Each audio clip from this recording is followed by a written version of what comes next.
माई lady जेन के episode 2 में स्वागत है आप सभी का। और इस एपिसोड का नाम है वाइल्ड थिंग्स। होता यह है, जेन जो है वो बीमारी का नाटक करके बेहोश हो जाती है। पर यहाँ एक ट्विस्ट है। इस शादी में एक हकीम साहब भी हैं जिनको काट पीट करने का बहुत शौक है। तो भैया अगर बीमारी का बहाना बनाना है तो डॉक्टर से दूर रह के बनाओ। अगर वो पकड़ लिया तो भाई बहुत मुश्किल होगी। वो डॉक्टर जो है लेडी जेन को ले जाके बांध देता है और फिर जब वो होश में आती है तब उससे पूछता है कि बताओ तुमको हुआ क्या था, तुमने क्या खाया था। तब जेन कहती है कि मैंने ऐसा कुछ भी नहीं खाया है। एंड देन वो उसके मुंह से निकलने वाला खून को टेस्ट करके कहता है यार ये तो मीठा है, क्या तुमने इसे शहद से बनाया है। तब लेडी जेन जो है वो घबरा जाती है क्योंकि उसकी छोटी वाली बहन ने नकली खून की गोली बनाई थी। अब जेन के पैरों से वो डॉक्टर खून निकालता है और कहता है कि तुम्हारा टेस्ट करने के लिए खून निकालना पड़ेगा और इस खून से तुम्हारे लिए कुछ स्वादिष्ट पकवान भी बनाए जाएंगे जिसे तुम खाना अगर तुम्हारे को बीमारी नहीं होगी तो। तब जैसे ही वो उसको पैर काटने वाला होता है लेडी जेन उठ जाती है और कहती है कि भाई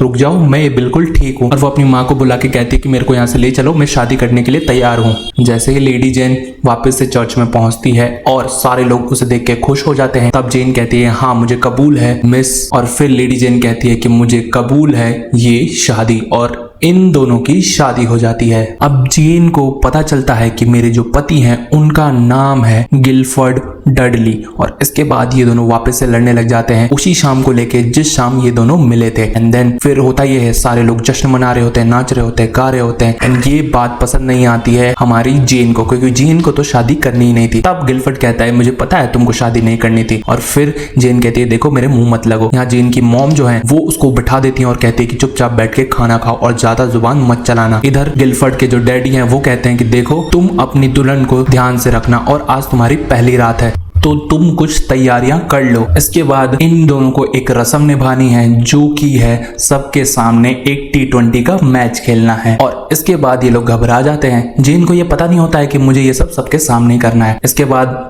इन दोनों को इनके पेरेंट्स जो हैं ले जाते हैं एक कमरे में जहां पे बिस्तर सजाया जाता है और फिर कहा जाता है कि तुम लोगों को T20 का मैच खेलना है, वो भी बहुत शानदार वाला। एंड देन ये लोगों को एक कंबल उड़ा दिया जाता है। अब जेन पूछती है कि ये लोग जा क्यों नहीं रहे हैं। एंड फिर गिलफर्ड कहता है कि देखो सबके सामने हमें T20 का मैच खेलना पड़ेगा और मुझे तुमको क्लीन बोल्ड करना पड़ेगा। एंड इसके बाद गिलफर्ड बोलता है देखो हम अपने पैर रगड़ लेते हैं जिनसे इनको बिलीव हो जाएगा। एंड ये दोनों पैर रगड़ने लग जाते हैं एंड ये लोग यहाँ से उठ के चले जाते हैं। अब गेट जैसे ही बंद होता है ये दोनों कंबल हटाते हैं एंड फिर गिलफर्ड कहता है देखो मैं अपने ही तरीके से जीऊंगा तो तुम मुझे बिल्कुल भी कंट्रोल मत करना। ये दोनों पास में आ जाते हैं लड़ते लड़ते और फिर गिलफर्ड कहता है कि यार किस करने के लिए, तो भाई मेरे को शराब पीनी पड़ेगी। जैसे ही वो शराब पीने लग जाता है अब गुस्सा आ जाता है जेन को और जेन भी उठ के खड़ी हो जाती है और कहती है कि देखो तुम मुझे कंट्रोल नहीं कर सकते। और वो उसके मुंह पे वाइन फेंक देती है। इधर गिलफर्ड भी उसके मुंह पे वाइन फेंकता है पर वो बच जाती है और वो कहती है कि तुम चूक गए और मुझे यहाँ पे नहीं सोना है।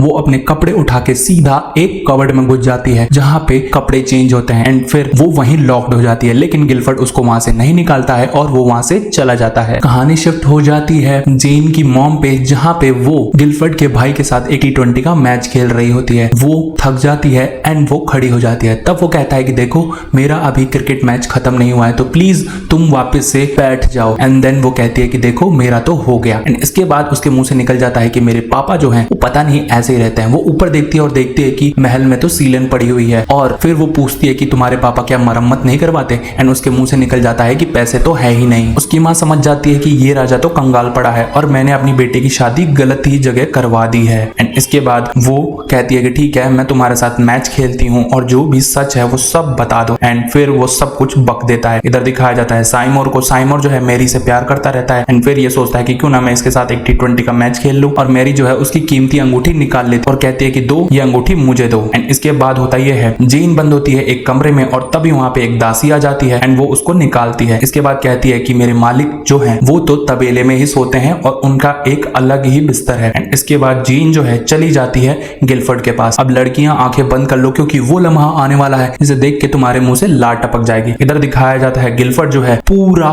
खुली बॉडी से नहा रहा होता है एंड जेन देख के यहीं पे लट्टू हो जाती है। लेकिन अब जेन को लड़ना होता है एंड जेन फिर से लड़ने लग जाती है गिलफर्ड से।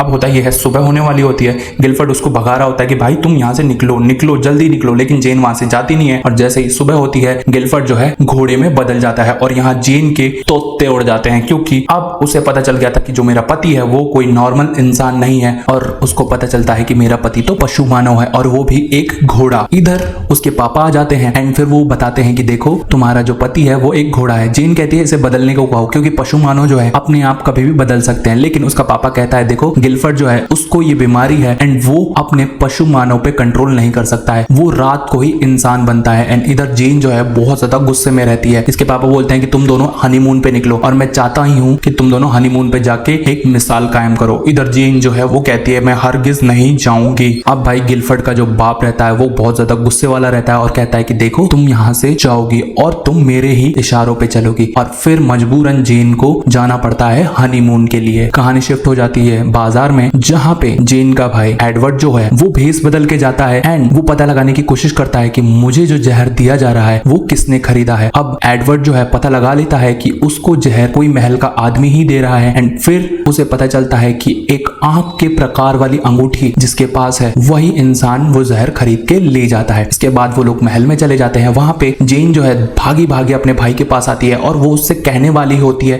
कि मेरा जो पति है वो कोई नॉर्मल इंसान नहीं, वो एक पशु मानव है। एंड इसके बाद वो कह नहीं पाती है क्योंकि उसे पता है अगर मेरे भाई को ये बात पता चल गई तो वो जान से मरवा देगा मेरे पति को, और साथ साथ सब मरेंगे, मैं भी और जो डडली है वो भी। अब यहाँ पे जेन कुछ नहीं बोलती है। इधर एडवर्ड भी लड़ लेता है और कहता है कि तुम्हें पता नहीं है क्या क्या चल रहा है, क्योंकि एडवर्ड नहीं बताना चाहता था कि उसे जहर दिया जा रहा है। एंड ये दोनों लड़ लेते हैं एंड फिर जेन वहां से चली जाती है। एक सभा बुलाई जाती है जहाँ पे एडवर्ड कहता है कि जो भी मेरे को जहर देने वाले को ढूंढ के लाएगा उसे मैं इनाम दूंगा, और अगर नहीं ढूंढ पाए तो सबको सजाए मौत दूंगा। और फिर वो बहुत ज्यादा गुस्से में रहता है क्योंकि उसे पता चल जाता है कि कोई महल वाला ही है जो मुझे जहर दे रहा है। एंड इसके बाद वो ये नहीं बताता है कि आंख के प्रकार वाली अंगूठी वाले ने मुझे जहर दिया है। अब इधर होता यह है, साइमोर जो है वो फटाफट से भाग के जाता है मेरी के पास और बताता है कि राजा को पता चल गया है। एंड फिर ये लोग कुछ ना कुछ तरकीब निकालने लग जाते हैं कि अब हम कैसे बचें या फिर अब मेरे भाई को कैसे मारा जाए।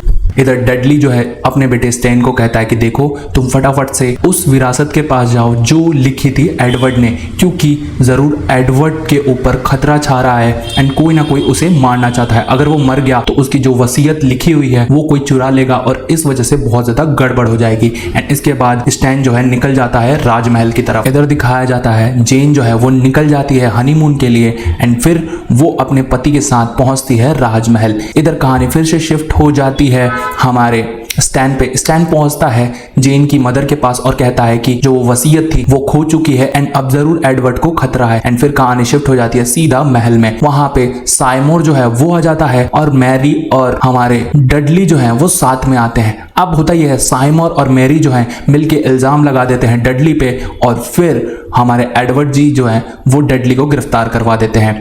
अब वो कुतिया भौंक रही होती है, तभी होता यह है मैरी जो है उस कुत्ते को लेके बाहर चली जाती है, जिससे वो रूप नहीं बदल पाती है एंड वो कुछ नहीं कर पाती है। एंड इधर जो एडवर्ड की बहन है वो उस पे एक स्प्रे छिड़क देती है जिससे वो बेहोश हो जाता है। इधर कहानी आ जाती है राजमहल में, जहाँ पे हमारे गिलफर्ड जो है वो वापस से बदल चुके हैं घोड़े से इंसान में। एंड वो जेन को कहते हैं कि देखो जेन, मैंने तुमसे शादी सिर्फ इसलिए की थी क्योंकि तुम बहुत ज्यादा होशियार हो, दवाइयों की नॉलेज है, तो तुम प्लीज मेरी ये बीमारी ठीक कर दो और मैं तुमको आजादी दे दूंगा क्योंकि तुम यही चाहती हो। जेन उससे डील कर लेती है एंड ये दोनों अब बोलते हैं कि ठीक है मैं कल से इस चीज की शुरुआत करूंगी। एंड जेन मान जाती है। एंड इधर दिखाया जाता है एडवर्ड जो है वो उठ जाता है एंड वो महल से भाग जाता है, जिससे ये जो एपिसोड है यहीं खत्म हो जाता है। तो क्या लगता है एडवर्ड जो है वो मारा जाएगा या फिर जेन हमारे गिलफर्ड को बचा लेगी और जेन और गिलफर्ड में प्यार हो जाएगा? ये तो बताया जाएगा नेक्स्ट एपिसोड में। एक प्लेलिस्ट आपके सामने आ रही है, क्लिक कीजिए, एंजॉय कीजिए और देखते रहिए माई लेडी जेन को।